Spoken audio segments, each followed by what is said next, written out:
Hello, hello, everyone. Happy New Year. Thanks for joining me today. Welcome to School After Hours podcast, where staff, administrators, and families keep their finger on the pulse of the wonderful world of OST programming, aka out of school time programming. I'm your host, Jay Lee, and today I have a wonderful, wonderful guest. He has been a good friend of mine as well as a former co-worker, Mr. Pete Glessman. I'm going to call him Pete.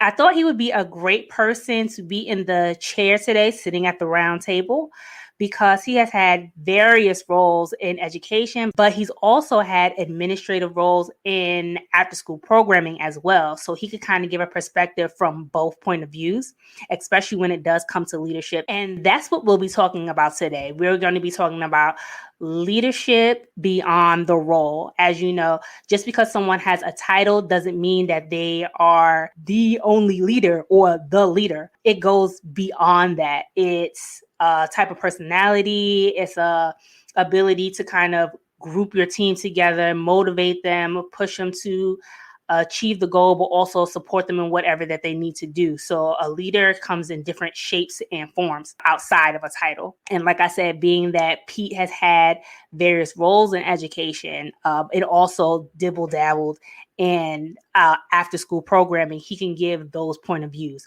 I want to give you a little bit more background information about Pete. So here we go. Pete is originally from New Jersey. He attended Syracuse University in New York, where he received his undergrad degree in anthropology. He continued his education and completed his master's degree in anthropology, as well as a master's of arts in teaching. Pete began his journey as an educator at Open High School in Richmond and has served in other positions in education over the years. He has worked in middle school and high school settings for his entire career. In addition to being a teacher, Pete has been a grade level administrator, an assistant principal, a principal, and an OST program director. Now, he proudly serves the families of Chesterfield County Public School as a success initiative teacher at Meadowbrook High School. So without further ado, we're going to welcome Pete. Hey, Pete. Hey, how's it going? Doing pretty good. Thanks for being here with me today. It's always a joy. So today we are diving into leadership beyond the role. And I thought you were the best person to interview for this because you've had so many different roles within education and also in nonprofit. And you've always maintained a certain level of leadership that I've always loved and admired. So with that being said, I wanted to kind of dive into the beginnings of your career in education. So, can you give us a small overview or the story of how you got into education? Sure. Thanks for having me. I always enjoy talking with you about the big and little picture of what we do. So it's my pleasure to be here today. I definitely never wanted to never wanted to be a teacher, especially not an administrator or a leader, director, or anything like that. I had absolutely no aspiration at all to do that. I was kind of I was a good student, but I really didn't, Mm-hmm. as many people say, apply myself. Mm-hmm. But when I was a graduate student in anthropology, we had a class called action research. And so we had to sort of locate an issue and try to resolve that issue during the course of our class. And I got paired up with a group of Vietnamese refugee students who were going to the Binghamton High School, and I guess there was probably a middle school there too. It's been quite a while, but Mm-hmm. those students really kind of embraced me and wanted to talk with me and kind of get my input on global issues, current issues, historical issues. And I was really finding like, some sort of connection with the youth in that way. And I never really thought I'd have any kind of career involving youth. So at that same time, I was kind of struggling a little bit with what I was going to do for my dissertation. And so I was walking through the campus of Binghamton University. I walked by the School of Education and Human Development. And there was a little sign there that said, "Do you want to be a teacher?" And it was really like one of those signs that you see maybe on college campuses or in a workplace with a little tear off slip. Mm-hmm. Pulled it off, went upstairs, got almost immediately introduced to a guy named Dr. Wayne Ross, and he turned out to be my advisor. He turned out to be sort of a guide and a mentor through the whole process, hooked me up with a really great student teaching opportunity. I ended up not getting my PhD in anthropology, ending with a master's, and then I got a master's in teaching sort of at the same time. And I've really never looked back since then. I've always done stuff since, let's see, that was like 1995-ish or so. So for the last 25 years, I guess it is. Wow, it seems like so long. I For the last know. 25 years, I've been doing everything from classroom teacher to assistant principal, grade level administrator, private school director, farming program director, director of programs for nonprofits that work with youth. I have even done a little bit of part-time work in this last year with a group working with gardens and kids. So like, Right. and now I'm like full circle, sort of back to where I found my most joy, which is teaching. I'm currently a teacher, and I'm loving it. Awesome. And I know it's a whole lot to go full circle, and you got you get down to the things that you love the most. You know what I mean? And those are the things that kind of pull at your heartstrings, and you kind of, as you go through it, you find your way of, okay, this Yeah. is exactly what I want to do. This right here. So and you finding out that you want to go into teaching, now you get into your first class. Like, how was that experience? Oh, I mean, I lucked out. I was placed as a student teacher in a alternative high school setting. This was a setting for students who weren't successful in a big comprehensive high school. They were given it, it wasn't like a last chance kind of thing. It was more like their best chance to be successful.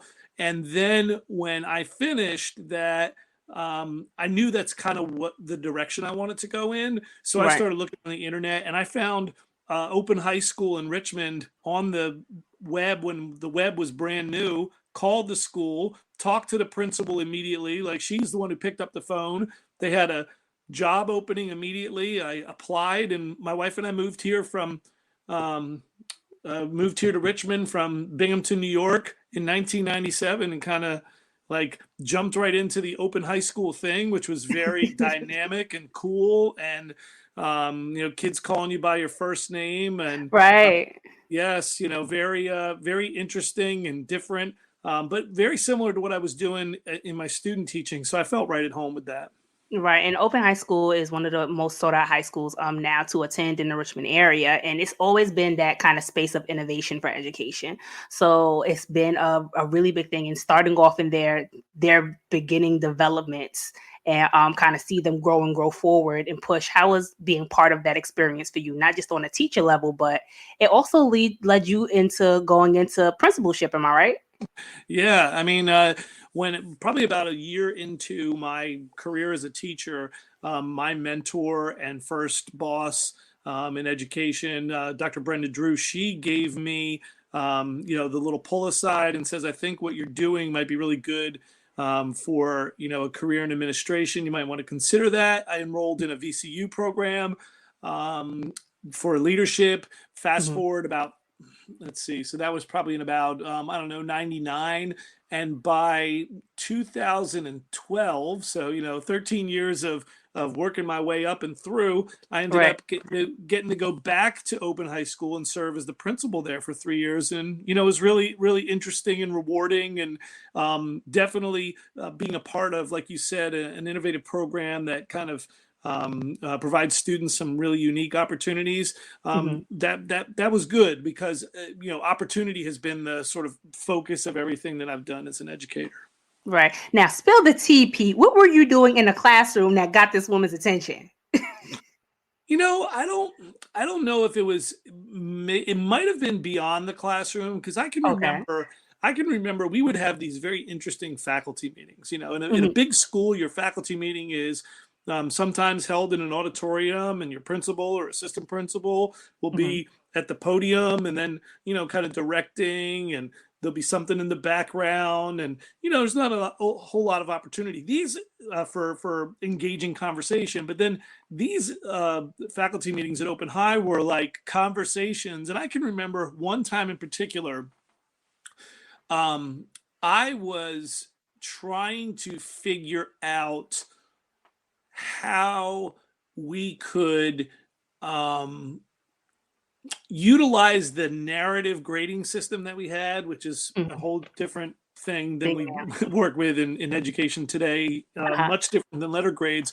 But I was thinking out loud that, if we can give students some sort of feedback that's going to say not just that they passed or failed, but more like they succeeded with distinction, Hmm. excelled. How could we, kind of do this, in a late 20th century way versus, Hmm. sort of a more traditional thing. And I think probably for better or worse, I had some interactions with colleagues that were, Hmm. that hopefully made them think more. It always made me think more, but I was Right. at that point in my career, I was very green, and I was very, bullheaded. And I really thought that, that I knew what I was talking about. But over Right. time, it's been a lot different. But I think that she saw that as an opportunity for leadership, and really kind of pushed me in that direction. Right. So not sticking to the status quo of what you know, but thinking outside the box or realizing that there is no box. Mhm. Yes. And Sitting there and saying to yourself, I'm listening, I'm hearing everything that is being said, and I'm taking it in, and then I'm saying, can we do better? right, right. It's like, so this might not be it, but I'm sure there's a different way to do it. Let's try that idea. Absolutely. Absolutely. And with that, going in from being teachers and then traveling those other different avenues to go into principalship, when you became the principal, like what were the different dynamics that you had to learn and how to deal with? Because you're no longer the teacher, but now you're kind of like the boss. I mean, the biggest thing, and it took me a long time to learn it, and probably still haven't quite grasped it or maybe made peace with it. But it's that once you become the principal, your job is less about the day to day interactions with the students and more about how you're going to grow the adults in the school community, right? And Mhm. that's not just teachers and other staff members. That's also the families and the parents and people who can do things for the school. That's really where the principal's job is. And I think I've always missed more of the interactions with students. And it's not to say that um, well, I guess you could say I've had this said about me that I'm like a student's principal, Uh-huh. or as a student's principal, and I Right. think that that could sometimes be a negative statement, but to me, it was really what I wanted and what I thought was needed at the time. And Hmm. Yeah, I think that the hardest part is probably realizing that it's harder to make an impact that way Hmm. than if you were to create, mold, support other people to help students who have more daily interaction with students.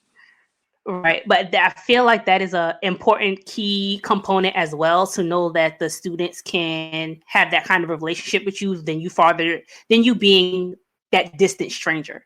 Because I feel like too many times in those roles of leadership, especially higher leadership, that we're so far away from the kids that they know who we are and that we're rooting for them in their best interest. But also dealing with the aspect of identifying the skills of your teachers or your counselors or whichever field, whatever name that they have, and building out their skills so that they are able to meet the needs of the children that they serve each and every day. So Yeah. the challenge of it all, but that's the one thing like I said that I've admired about you, because I remember in us meeting in nonprofit and having you as the leader, as the program director, um, going into being a mentor, having taken on a mentor group for the organization that we work for, and then learning the culture of the organization and using that as one of the avenues, being able to look at it and seeing the broader picture because you were in it. And one of the things that was great that I've always learned to draw to as far as leadership goes is that you were never afraid to help in the process. It wasn't a case of, okay, let's think out this idea and this is what I want you guys to execute. Is this is what, we've come up with, and this is how can I help in the process so you can get to where you need to go. Yeah, I think when you see it firsthand and you feel it firsthand, and you have a group of youth, in this case, in where we work together, the scholars were. They had particular needs, and there were individual needs, there were collective needs, and then those needs built up into, how can the staff support and nurture those needs? And I think it was a little bit different. It would be almost like, if I was a principal and I was teaching a class. And I will say this: when I went back to being the principal at Open High, I did teach a class, a short elective class, along with the school counselor, and I think that probably is part of, an itch that I had to scratch. Right. Something that I felt was important, and I think that carried on with when we worked together, is that having the youth see somebody who's not distant, having the staff see somebody who's really invested and involved, to an extent. You want to make sure you still Yeah. maintain kind of a guidance and a leadership role. You don't want to just be, you can't consider, if you're in the leadership role, you just can't consider yourself, one of the gang. You have to Right. understand that there's another viewpoint of you as well. But I think that was really important. I enjoyed it so much. It wasn't work to me. Right. Those nights were the nights that I enjoyed spending more time at center. Right. And it was always good to have you. It was like, yay! It was always good to have you, but it also changes the conversation that also staff has about you, I feel like, too, when you show up in that way as a leader. It gives you more, I feel like, credibility, because they see you as someone that's willing to do the work with them and not them doing the work by themselves and potentially have to, scrounge for support. When they see you do the work and help them build out their dreams and aspirations of what they want to do, they see you more as a support, in which no one will really say when you get into leadership roles, is that as sometimes the leader, you really don't get the support to kind of pour back into your team. So finding it for yourself, am I preaching? It's good. Finding it to kind of for yourself to kind of dish out to other people into different avenues, into different roles, that's a challenge within itself. But you did it well, Pete. Like, you did it really, really well. And for those of you that served on the team, we spoke highly, about you and what you do. So it builds a certain level of trust between staff and leader. And I think that's very, very important. How did you think and how did you feel about that? Well, I think, of course, trust is, like, big capital T. Trust is probably the most important thing that you can have, develop among leadership and followership, I guess, is the proper term, right? Is like you have to have that. I guess the actions, not only the in-person actions during the hands-on part, were important, but also the work afterward. Like, not just take, like, there could be the need to, or the desire to take that information that you glean when you're there hands on and say, well, this is what's going wrong because I was there. Instead, you focus on what's going right and how you can support people. I mean, I always found it fascinating, no matter where I've worked, is that we have felt like, leaders have felt like they're I don't know if it comes from the top down to those leaders as well, but like It's been like find the what's not working, and Yeah, try to change somebody, try to make them somebody they're not, um, right. and then you expect them to come out on the other end as this really great, either leader in training or Hmm. excellent leader in the spot that they are in. It doesn't Hmm. work that way. You've really got to develop somebody's strengths. So I think, and I appreciate your kind words. I always feel like I could have done more, no matter where I was, to Hmm. try to engage the process, like Right. to keep it going, to keep it rolling, to keep it focused on really what's important, which was youth or teens that we were working with. Right. But hindsight is always 2020. Like you really don't get a chance to see it. And that's the thing about it. You really don't get a chance to see it until you step out of it and say, oh, that's it. That's what Hmm. again we could have this is what we did this is what we did good in, this is what we could have done, better in, and so on and so forth. So it's sometimes being removed from it in order to see it, which I've had to learn in leadership. um, that sometimes it takes you to excuse yourself from the role or from the position, or take a back seat and kind of look at it full circle, to Yeah, have that reflective moment and think about sure. things and see how you could move better moving forward. So, with that being said, with you being principal, what made you do the transition from being principal to going into nonprofit as a program director and with us with higher achievement? Yeah, I feel like the one of the huge issues in public education today, it was back then, it remains to this moment. It under the pandemic, it may shift though. It's Hmm. all about big A accountability, and when I say big A accountability, I don't mean accountability like if you don't show up to work, you're going to have to be held accountable. I'm not talking about that. I'm talking about, everybody from the superintendent to the principal to the teacher to the student and their families are all under the pressure, under Mhm. the weight of these, standardized tests, Yes. not credit attainment. Like we know that a student has to sort of progress through their course of study in order to get to graduate. But Yeah. the weight of the big test was bothering me. And then there was another piece, right? As Mhm. the principal at Open High School, we were really focused on exceeding that. Like the standards of learning were not as the standards of learning assessments were not as feared as they were maybe in other bigger schools with a lot more Mhm. students. Then that was just replaced with this really, I thought at that time, especially an unhealthy focus on advanced placement scores, not Right. advanced placement taking the course and understanding what it means to be in a college course, or the you know Mhm. the difficulty, the um, the intricacies, the details that you have to know to take an AP course. It was more about getting these test scores, and it was like all over the place. Mhm. Parents wanted higher scores, kids started wanting higher scores, the school division wanted higher scores, and I said to myself, "Whoa, let me take a step back and find somewhere where I can kind of fit in and be a little bit more creative, not be under that kind of pressure." Sure. And I Because think it that is. yeah, and I think that release let me join higher achievement with a sense of I know what's out there, I know Mhm. what's going to be expected of students Mhm. as they progress to graduation, and um, I can sort of mm, help develop a team who can help to support students through that process and not get overwhelmed and not think it's Right. crazy. I'll give you a quick example. Okay.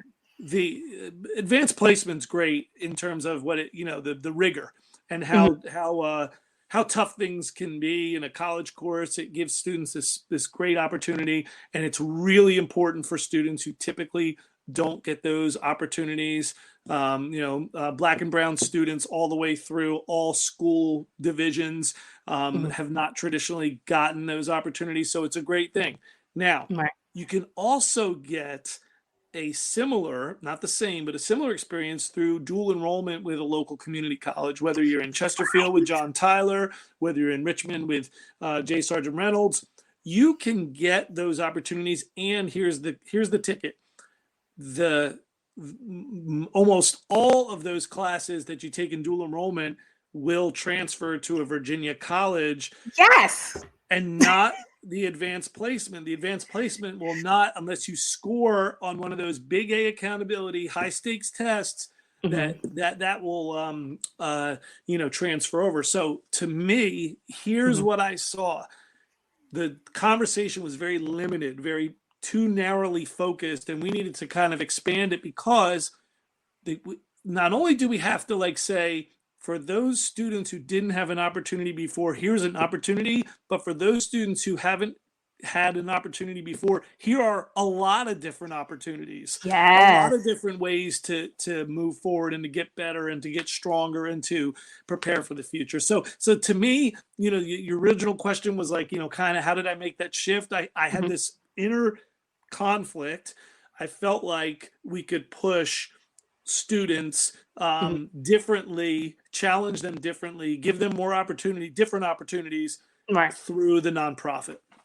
Right. And I completely agree with you, Pete, in that sense of looking at education in that different aspect of you might not get it from AP classes, but you have this other option where you talked about dual enrollment, where you have kids able to take, that once they take those classes can transfer over as credits. And it kind of gives those students a leg up when they do go into higher education, which I feel like the focus could begin to change and kind of we could spearhead in that direction because of this pandemic. You have to think about things a little bit differently now, especially the way that higher education is transforming as well.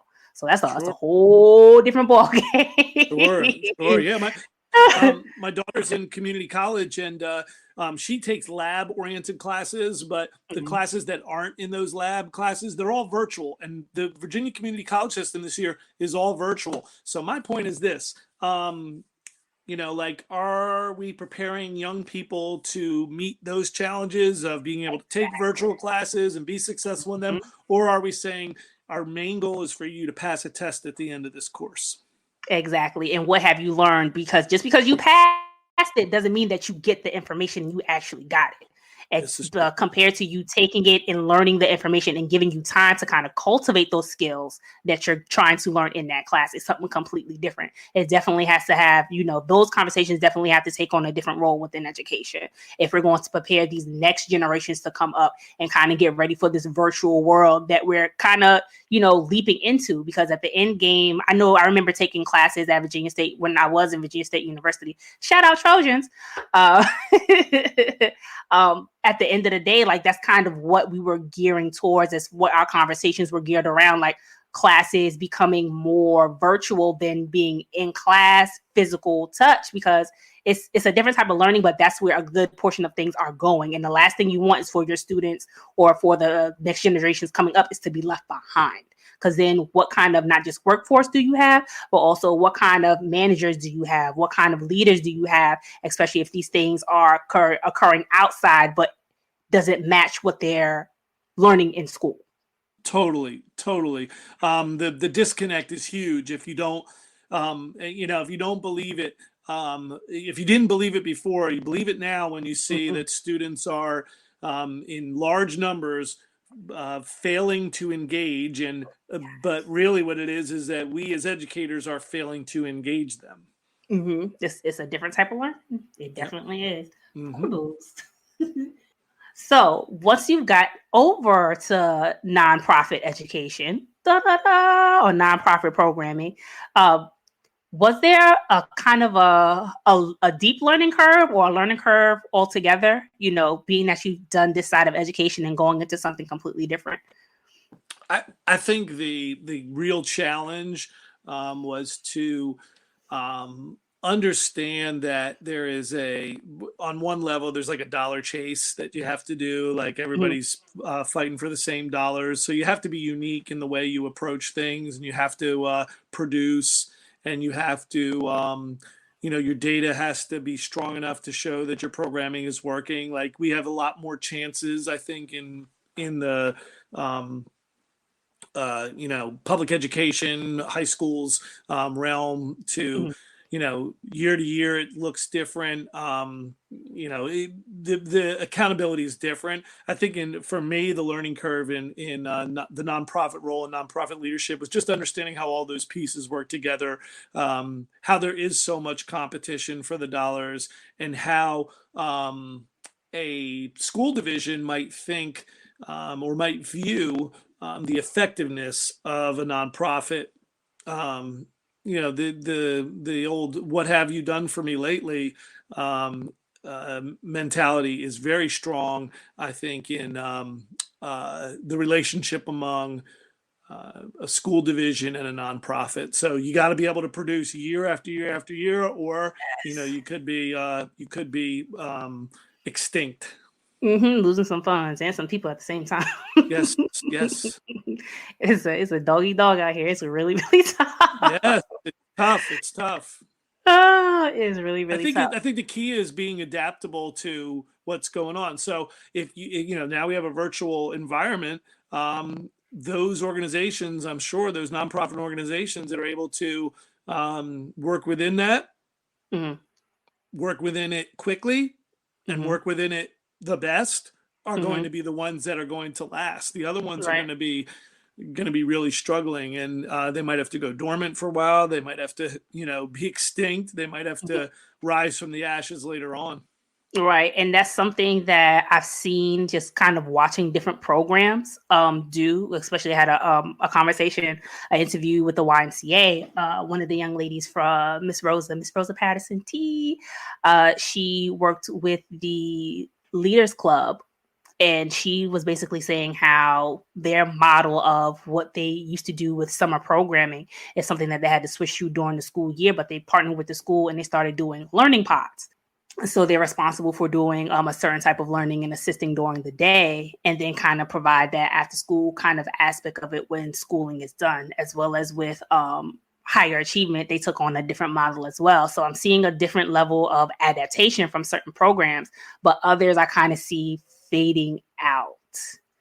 Mm. And that's more of your hands-on stuff that I Mm. see some programming. So hopefully the thing is that they'll be able to turn around and make it and adapt to this virtual change, because some of them were actually really, really good. So I would hate for them to, have to be pushed Yeah. by the wayside because of this experience. Well, I think those that are hands-on and like personal touch kind of things, yes, they are going to be. It's going to be tough, but the other thing too is that if you can develop a safe and paced way to achieve your goals, and maybe I mean, I don't even know how it works anymore in terms of funders, but like if you can say to funders, hey, we got a new model that we're going to work during this pandemic, Mhm. give us some patience with that.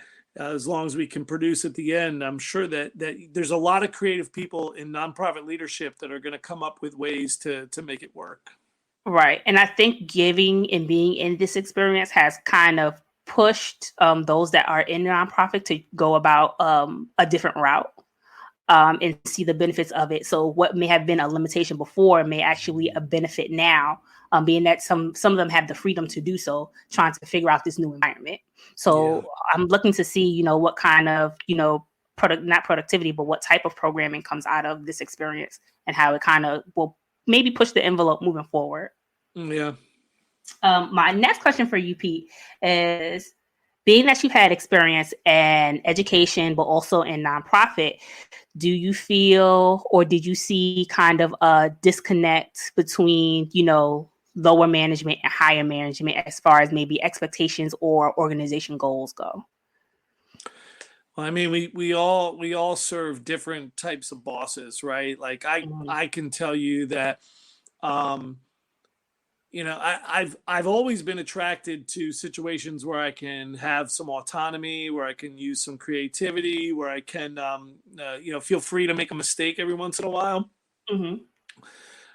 However, in whatever role I've been in, those who are above me on the pay grade, or the whatever, however you want to call it, Mhm. they sometimes have to answer different questions than I would. So I mean, it's nice for me if I can get that, and I Mhm. understand that others above have sort of a different answer that they have to come up with. However, I will Mhm. say that it still worries me and kind of pains me when I see like there is a little bit of a disconnect, right? So, Mhm. I can give you, sort of semi-specific examples of, if you have a supervisor telling you 1, 2, 3 has to happen, and you're saying, well, the timing is not right for two. Mhm. One is easily doable. Three, I don't think makes any sense at all. Right. And but that kind of sometimes you have to just take a deep breath and move on and say we got Right. this done. And again, We'll like figure it i've out. i've grown over the years. I've changed my approach a little bit. I Uh-huh. do know that in the school setting, you look and you see, you need graduates, you need people to cross the stage. Why is that? Because that's what we're trying to do in high schools. We're trying to graduate students, get them to the next phase of their lives, their lives. And there's those are very simple, simply stated. Not They're not simple to achieve, but they're simply stated, um, Mhm. sort of directives on how Right. things need to go. And I do believe sometimes that there is a disconnect too. Like, how are we going to actually get this done? How are we going to, how do you do Right. it during a pandemic? How do you, and I will tell you that one of the things that I did over the last semester, the 2019-2020 school year, the last semester, March 13th, everybody's gone, everybody's on.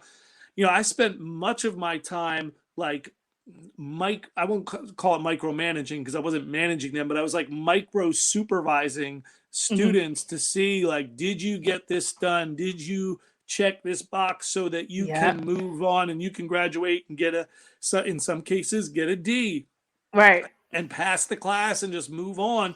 And Right. it was rewarding because you got to see students see the end of the tunnel. But Mhm. you also it was exhausting because it was like Yes. 24 Oh my hours a gosh. day. Like I would get up in the morning. And this is another thing too. I will say, I'm going to editorialize and get up on a soapbox here, but like, teachers have really Just gone fine. the Go ahead. the whole thing. They were the heroes when the pandemic started, right? Oh my gosh, I can't believe what teachers had to do, since I know, how my Right. student is at home, blah blah blah. Quickly though, it was like, these teachers aren't doing anything. They're sitting at home in their bunny slippers. Well, let me tell you what, 7:45 each day till well past 7:45, 5, 6 o'clock, I'm sitting there again, micro supervising, coaching, Mhm. Mhm. cajoling, Right. pushing these students to do stuff. Super Right. rewarding. However, I think that not everybody kind of got the message Mhm. from the right people, if that makes sense. Like, Yeah. the superintendent of schools could be like, hey, these teachers are really kicking it. Right. And the other folks were saying like, yeah, I still think they're getting off easy. And, you know, yeah, it was Yeah, so tough. no. So there is a huge disconnect. I think it's all about communicating, not communication, but like communicating and broadcasting what's important and who's doing what. Right, exactly. That is so, so, so, so true. Because in experience and even being in middle management, like you have your places where you have your higher ups and what their expectations are, and then having that information funnel down to the people that you supervise. And sometimes I know that there can be a disconnect in the communication, especially when there's a mid pivot in your Oh plan. yeah. Oh, by the way, you work with youth. They are in the schools. That is the physical location. You shall work with youth. Oh, school is closed. You may no Goes longer work with youth. right. So Yeah, it's how are we gonna get these objectives done? Like what's gonna happen? What we doing? right. Can you do it virtually? I don't know. Can we? How Right. long will it take us to find out? Well, I think one thing really helps work figuring out where to go is, the more snow we get and the more times schools are closed, and the the if you had a hurricane one year and some later in the year snow, and you Hmm. say, okay, what did we do with that time? What could we have done with that time? That gives you kind of a basis to start with. Hmm. But like, this is the funny thing. Last year, think about this. Last year there were no snow days. Oh yeah, you're So right. Oh, so right. nobody ever said, we've had times when schools closed for like 3, 4 days. There's ice on the road, blah blah blah, and you kind of like start to think like, oh, okay, we're just gonna put a pause on activities for a week, Hmm. maybe. But 15 years ago, we had a hurricane. I want to say it was like, was it Isabel? Maybe Hmm. and schools were closed for 2, 3 weeks. Oh We yeah, I had to remember kind of that. find out how we were gonna get that 2 to 3 weeks back. But last year we had no snow days, so we had no prep. We had no like, oh yeah, we know what to do. We can send them home with a packet. No, you can't, No. because they're not, you know. Yeah, it was very interesting. I just think there's some connection there. We can learn a lot from what we do when schools are closed for weather reasons. Right. Compared to it's a whole shutdown, it's a pandemic. We ain't going back. Yeah, we're not. Yeah, I remember the day we left. The day we left school, and somebody said, "Do you think we're going to come back this year?" And I want to say most. I'm no, but I want to say like probably almost half of the people said, "Oh, I think there's a chance that we're going to come back." And then, as the summer went on, are we going to come back? Yeah, I think we're going to come back in like, in August and September, and didn't happen. And No. we were back only in Chesterfield for 3 weeks, and then they Right. shut it down. So Yeah, we're gonna shut this very down. This is interesting. not gonna work.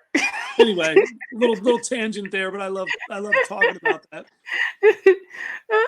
And I know with those disconnects, it causes some frustration and also some friction, especially with your frontline workers because they want to know what to do, and it's not like they want to make sure that they're meeting what the expectation is, that they're Mhm. striving for the mission of the organization or the company or the school that they're going towards. um, I feel like not always from higher up that information is always funneled down as far as how to complete the strategy or plan the strategy. So this is the idea. Sure, great, sounds wonderful. All right. So how are we going to do this again? And that's when you hear crickets. Yeah, and I think that back to your original point of being hands-on and being in the trenches and stuff like that. There's absolutely no way that a leader can truly know what it's like until they spend if it's not actually engaging in the work on the front line, if they don't spend a lot of time there, learning and understanding, asking questions, listening deeply, they're Mhm. never going to get like beyond that whole yeah, here's the expectations, get it done regardless of what happens. There's always circumstances, there's always changes that can be made. Right. And moving forward and just to be better. Oh, just to be Hmm. better. But Yeah. with that being said, with recognizing some of the gaps that you may have seen in both instances in education, but also in nonprofit, were you able to close some of those gaps or come up with strategies that can better suit you and your team that you may have been with? That's a good question. I always felt like the key to us making changes is about being willing to reflect on ourselves, and not, like, for example, not meeting students where they're at, instead of Mhm. saying, student has a need, and approaching it through a deficit mindset versus a growth mindset. Like, I think it's really important that's how you kind of move forward. And it sounds kind of cliche and corny, like, all children can learn, or growth mindset strategies can be learned. Determination, grit, resilience are things that are important for everybody to have. But I think, though, that those understandings and fundamental understandings, like, not everyone has had the opportunity to receive or participate in X, Y, or Z. Right. And that goes for adults as well as the children we serve.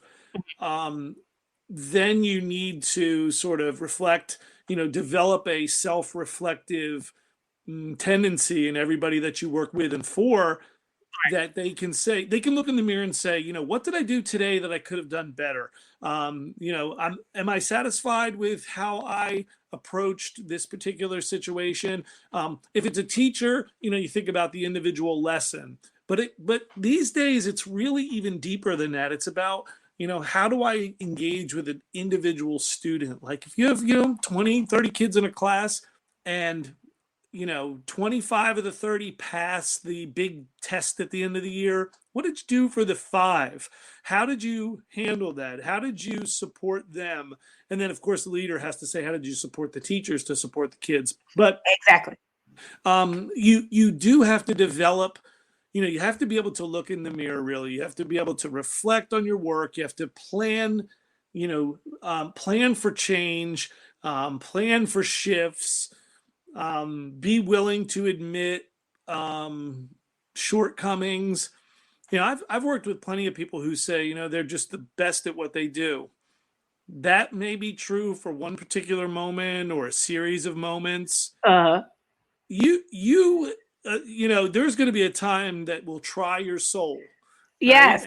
right? And how do you look when you face that moment? Like what happens? Like, and sometimes it's tragic. Sometimes it's at the student has some tragedy befall them, right? And you have to kind of like, what did I do to help support that student in that time of need? Or it could be like about putting your interests for being the one to gift the credit or gift the opportunity, and saying, what, I'm just going to allow this to sort of be and happen. So I don't, it's not about me, is I think what I'm really Right. trying to get at. Right. It's not about, it's about we. That's like we as a group. We. Yes. We. Yes. We. With mentally trying to get my thoughts together because it just left me in like 5 seconds. It's okay. I have a special power of doing that to people. I kind of get people going in a certain direction, and I'm sorry. You're fine. I'm like, wait, but that's right. It's true. Hold on, wait. I have a follow-up question to what you said. And right. It's a follow-up with what you said, Pete, about being, mindful of not just the people that you support, but the students and the families that you support in your leadership. I feel like sometimes it can be a struggle in the sense of reflection, because you want to make sure that you're meeting each need. You know what I mean? Mm-hmm. That you're touching each person, and that you're able to do what you want to do or do what you need to do as a supervisor. And it comes with its challenges. It does, because you can't. They say be everything to everyone, but how do you shape and mold yourself for something like that? Well, I think you got to be consistent and fair. You can't always be equal, but you can certainly be fair and use today a lot of people talk about equity, and equity doesn't necessarily mean that everybody, has everything equal. It's more about providing it so people have the supports in order to achieve what each other can and should achieve. And I think that one of the issues I was thinking about, and I violated my spirit of active listening when you were saying that, a thought came into my mind. It just popped in there, and I was like, I wanted it to go away. But like, okay, so let's say you have somebody who works with you, a colleague, right. You're their supervisor, and they have been having some difficulties with either health or family or whatever. Do you judge them the same way as you do somebody who has never expressed to you that they have any struggles or anything like that? Like you've got to give your heart as a leader. You've got to give your heart and your spirit to those who are willing to open up and say, I need help in these areas. I don't expect you, as the leader to, give me extra shots or whatever like that. But like you have this like grace and this sense of care. I think that's a big Right. part of it. Mm-hmm. And that to me is how you sort of develop that ability to work it all the way down to the students, because that's like doing the leadership without saying you're doing the leadership. It's Right. like a quarterback in football. Sometimes they say, the best quarterbacks are the guys who get in the locker room and, do this all the time and yell and scream and things like that. I think that the No. best quarterbacks me personally, are the ones that come in, do the workouts, practice hard, have fun, hold people accountable, Right. and remember that they're playing a game. And I think that that's what we need to do as leaders too. We have to balance all that, but at the base of it, the root of it all is about understanding that individuals have certain situations. We have to be able to provide them opportunities to get support and grow, Mm-hmm. especially when times are tough. Those are all the things. I'm not sure if I answered your question right, but I said it popped into my head, and I felt like it really had to get it out. Sure. I support it. Go ahead. Speak on it, Thank you. Pete. Thank you. You're welcome. Well, my question was like, how do you begin to shape yourself for something like that? And you pretty much answered it. Like, you have to be mindful of the, be consistent and know that in pushing forward, that's how you kind of meet the needs of the people that's going to be around you, because they see you as that stable force for them, and not only for them, but for the things that need to be done. I think consistency doesn't always mean, though, the same. It means Yeah. consistently meet someone's needs, consistently, find a way. If someone comes to you as a leader and says, the thing that's worrying me the most is that my own child, Mm-hmm. is struggling with X, Y, or Z. Right. I mean, you got to put the work requirements like on pause for a little bit and kind of get that part addressed. Mm-hmm. And in a big organization, you might be able to refer somebody like that to an employee assistance program or whatever. But you have to listen to it first. You can't just go. You can't have the card underneath your desk and go, yes, here's the card for the. And I've worked with people like. I have worked with people like that they don't open up their. They don't open up. They don't want to hear it. They want to say, you know what, we got to keep moving. We got to keep going, right? Oh my And gosh. but it's true that the card's all ready to go. They want to Mm-hmm. just be done with your personal situation, and they want Right. to, I don't know. I will say this though, frustrating. I'm letting you in behind the curtain. This is a very frustrating moment when you do open your heart though and give someone that grace I was talking about, and then Mm-hmm. later on they come back and say, yeah, you're not doing it for me. You got to kind of, Mm-hmm. Take a deep breath. Take a deep breath. oh yes. and Take a couple and deep breaths. I worked with somebody once who was like very, very cruel to people, like always very mean, like hourly mean to them. And I would like, sometimes I would watch them in a meeting and just like start smiling. People say, why were you smiling during the meeting? I thought to myself, that person must have a lot going on in their life negatively to find that this is the best way to get their point across, is to just be cruel and mean to other people. Now, some Mm-hmm. people would say I was chicken because I didn't go, hey, why do you do that? Those people can't be treated that way. You're a bad person. But I was thinking to myself, who am I to judge that person? That person might have some Right. real issues going on, and I'm not the person to address it because they were my supervisor, Oh. not or one of my supervisors, but not Mm-hmm. somebody who I looked at as a peer. Right. Right. And then that becomes the danger too. Like, when do Oh you yeah. do or how do you address, and so on and Oh so yeah. forth. So that's a whole nother different gamble that it Mm-hmm. is.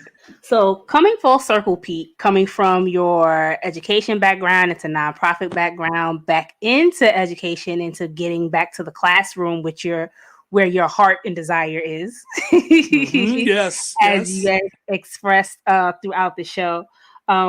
What kind of pulled you back into that space of being into the classroom? Um, I think stepping back into the classroom has been where I can make the most positive impact immediately in a young person's life, in a family's life. Like that is the easiest way, not the easiest way. It is the most direct way to Mhm. do that, right? So, let's say I decided to, step back into assistant principalship or something like that. I think that what that does is it can give some assistance to families on a big scale, but you just again lose that connection and lose that touch with young people, and they Mhm. really energize me. I don't have that many years left. I figure I have something like 10 to 15 years left of maybe something along those lines of in Right. education. So I want to make sure that I do something that feels right and feels me, not Mhm. like not as necessary, not isn't necessarily selfish, but certainly meets where I am. And I think that part of the big thing was, you get into administration and you kind of always want to go up, up, up, up, up, up, and keep moving Yeah. up. I knew right away that once I got there, though, I never wanted to be like an assistant superintendent or a Mhm. superintendent. I went to a program once that was designed to prepare folks to be a superintendent. And they asked me at the end what I learned. And I said, I learned I didn't want to be a superintendent. And it was supposed to be like, oh, I learned about finance and legal issues, and I said I learned didn't want to be a superintendent. But I think that that's okay, and I think a lot of people are just not comfortable saying that. So for me, it's always been about, like I said, the coming back to have the most direct line to helping young Mhm. people and their families, and then Right. also to kind of do what I think is the best I think also for me and my family over the next 10 to 15 years. Right. Yay. With Mm. that, thinking about future and the things that you want to go into, 10, 15, 20 years from now, what can you say that you've learned through your experiences in leadership? And how do you kind of apply that to the classroom that you're in? Well, I do know one thing is that don't take no for an answer. Don't stop at that. If somebody says no, your idea just won't fly. Don't let it die like that. Like certainly keep pushing. Even if it doesn't work out how you want it to, at least you're kind of holding to your ideals. I think Mhm. I mentioned earlier that I was pretty green when I became a teacher. Like I thought I could. It wasn't even about changing the world, but like that I didn't have to sort of pay my dues and listen more. I think I kind of was a little bit bullheaded. I looking back appreciate more that people didn't like beat me up in parking lots or fire me because of how I thought I was right in a particular situation. And then I will say all the way through, you've got to be consistent with what you think is the right thing to do. Right. Not doing things right, not checking off those boxes, but what is the thing that you think is going to make a difference? So give you an example. If you think that you know directing students to the resources that they need in order to be healthy in life, Mhm.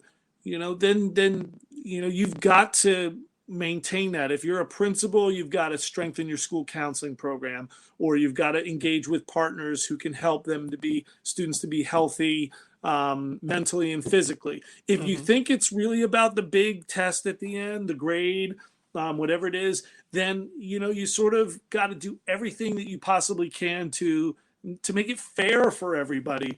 Mhm. You can't have a group of students who are excluded or feel unsupported, or that you are supporting one group over another. So whatever it is, find what is the thing you most believe in, and just keep being consistent with that. That's the real big thing. I've always said for me, it's about opportunities. Mhm. So if a student gets an opportunity that they didn't have before because of me or with my help, or because I pointed them in the direction to go somewhere to talk to somebody else, then I think I've done my job. Right. That is, and I have to like ask myself that all the time, is what I'm doing today, is the lesson that I'm planning for January 4th when we get back from break, is that going to give students an opportunity? If it's Right. yes, I'm staying consistent. If it's no, or I'm not sure, then I got to reevaluate. Got you. My question for you with that, how do you apply that in your classroom? Um, I think you've got to, um, be really mindful of what circumstances students are having Mhm. when you work with them. You've got to be mindful of letting students know how you feel about real issues and things that are going on. A lot of times, like, teachers were told not to talk about they called them back in the old days, the closed areas. Don't mention politics, don't mention race, don't mention anything like that, because you're just opening a can of worms. No, those are the things you must open, you must talk about. So, like, yesterday I was showing students, we do this current events thing that CNN does, and I don't always screen them Mhm. for what's in there, but I got like really mad yesterday because the CNN thing went from talking about all of the you know COVID and George Floyd and weather disasters, and like right after that was a story about the song White Christmas and how, and I thought to myself, Where what did was the producer thinking when they were doing right, this? Were they just trying to like make like a sandwich thing, right? With like right. a positive comment, a bunch of stuff that is really going to stir things up in the middle, and then another positive comment Positive comment. at the end of at the conversation. I was like hot, so I like stopped the thing and I said, you know what? I'm really upset about it. Oh, the other thing that was on there was a kid who put Christmas lights on his car, and this is what got me to the edge. It said he got pulled over by a police officer Mhm. with the lights all over his car because that's illegal wherever he's from, and his friend had taken a picture of him with the cop car behind him, and I thought to myself, do my students, are they seeing themselves reflected in this situation? When's the Right, last time that they got to go out and take pictures of the police when the police were bothering them over something? right. And I just was like, I had it. So my point is like, as a teacher, you've got to Mhm. be willing to go there. Did I do a perfect job? No. Did I get the reaction I was searching for? No. I was like, I wanted just some of the students to say, like, that I get that, or that made me mad too. Not like, thank you, Mr. Glessman, for doing this. Not at all. But Right. like, I just wanted to see if it like started anything. There's a lot of silence, and it's probably because of the way I went at it. Because I was like, I mean, if you could have seen me, I probably was acting like I was going to throw the computer down and everything else. Yes, I did do that. I did do that, and it's just not for everybody. But I think as a teacher, maintaining that, beliefs and maintaining your ability to be open and real with students, that's really key. Gotcha. Got it. So that was my last question for you, Pete. So we're going to jump into my top five. My top five are questions that I have to get to know you a little bit better, but Sure. also get an idea of how you got to know OST programming so well. But it's also a reflective piece as far as sharing a little bit of advice. So you ready to dive into that? Sure thing. All right. So my first question for you is, how did you, or what was your introduction into OST programming? I think probably the first time was when I was an assistant principal at Thompson Middle School. We had a couple of programs going on after school. Some were more formal than others, but they gave students an opportunity to branch out. One was called Project Best. It was through VCU. I think it was real academic based. We had one of our security specialists was holding martial arts training for students. I thought that was kind of cool. And then we had a variety of different clubs and things like that that met after school a little bit differently than you would see during the school day. And I believe that then when when I transitioned to Binford, they had a program called Art After School with the Visual Arts Center of Richmond, very detailed, and students took classes there. There was a lot of data kept, so it was a little bit more along the lines of where I headed into. And then, of course, I went into higher achievement eventually I got there to work there. But when I was a principal at Open, the leadership team came over there to talk about what it would take for more higher achievement scholars to get accepted to specialty centers at Open and other places too. So yeah, that was sort of my 3 to 5 year introduction to OST. Got it. Okay. And that is and on different levels, that's good because you approach it from an administrative level, having that conversation to see what programs can do more of. But also you just to see the interaction with the kids and how it develops them as individuals. So Yeah. that is always a plus. I like those. Uh, can you share your why being why you continue to work with students or in the field of education? And does it keep you motivated during this time?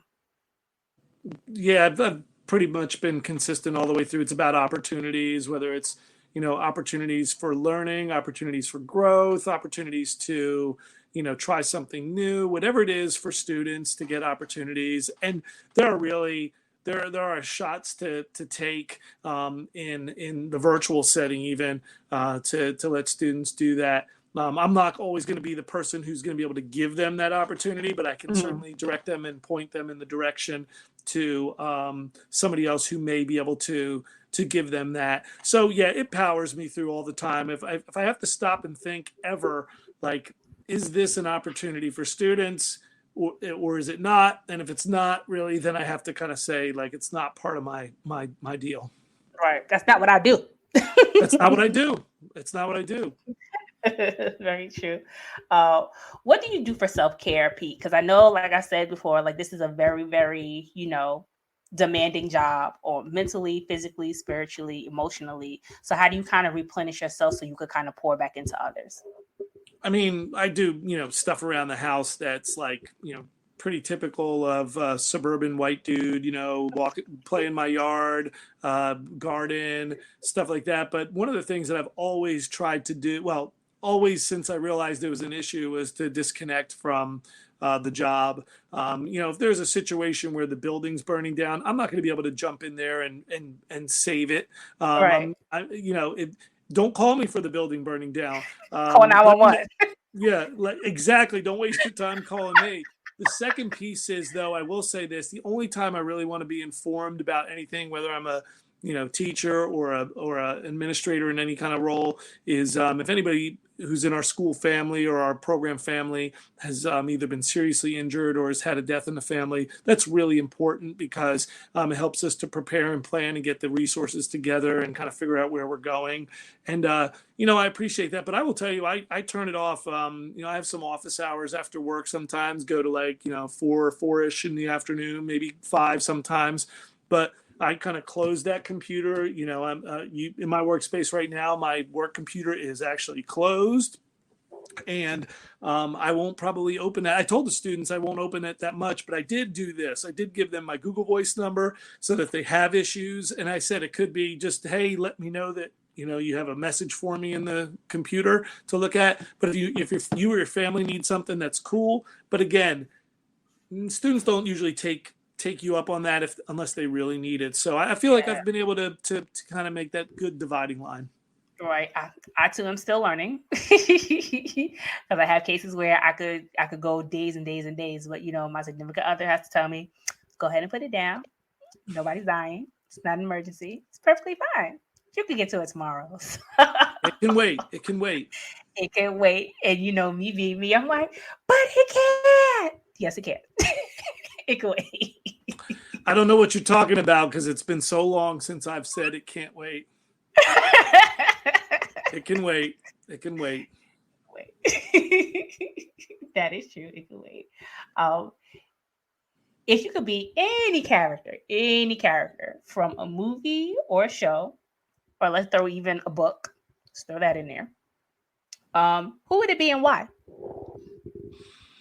I mean, I always like worry about the characters that are put in bad situations and like how they're going to get out of situations. So, I think about those people who can like get out of those situations super easy. So anybody who can like fly or defy science, like let's Right. say Spider-Man, Spider-Man. And I'm not even saying like all the newfangled Spider-Mans into the Spider-Verse, or any of the Marvel Avengers stuff. I'm thinking like comic book Spider-Man from when I was a kid. Yeah, that Yeah. guy, he could just put on that costume, shoot those webs, and he could, sort of defy all of that and get away from trouble. So yeah, probably Spider-Man.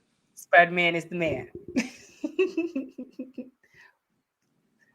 So my last question for you, Pete, is what is the best advice someone gave you that you would want to share with someone else? My mentor and first principal boss, Dr. Brenda Drew, she told me that there are X's and Y's in this world, and most people are X's. Most people are willing to just, kind of move along with the process and not make too many waves and not try to make change. And then there are some Y's. And she always said to me, Pete, you're a Y. She said she was a Y. And there are very few Y's out there. And what you want to do, Janice is a Y. Sure Yes, because what you really want to do is you want to shake it up. You want to look for the new. You want to look for the change. You want to look for the different. And you actually feel weird when things are just like normal. So Right. the best thing is that she's told me is about the X's and Y's. And I don't always pass it on to other people like, you're you're an X. No, or, oh, you're definitely a Y. No doubt, because somebody would probably look at me kind of strangely. But the point I try to make is that, whenever I do something, I try to say it's really important to kind of, stand for what you believe in and try to make change, because there's always room for change. Exactly. There's always ways to improve, make it better, Yeah. or find a way to make it stable and then replicate somewhere else. Absolutely. That's a whole different process within itself. What you do in New York might not work in LA. Correct. Gotta figure out what you want to do. Absolutely. Well, thank you, Pete, for being here with me today. I truly appreciate it. Hopefully I didn't take up too much of your time, and hopefully we can get you to come back in the new year and have another conversation with us.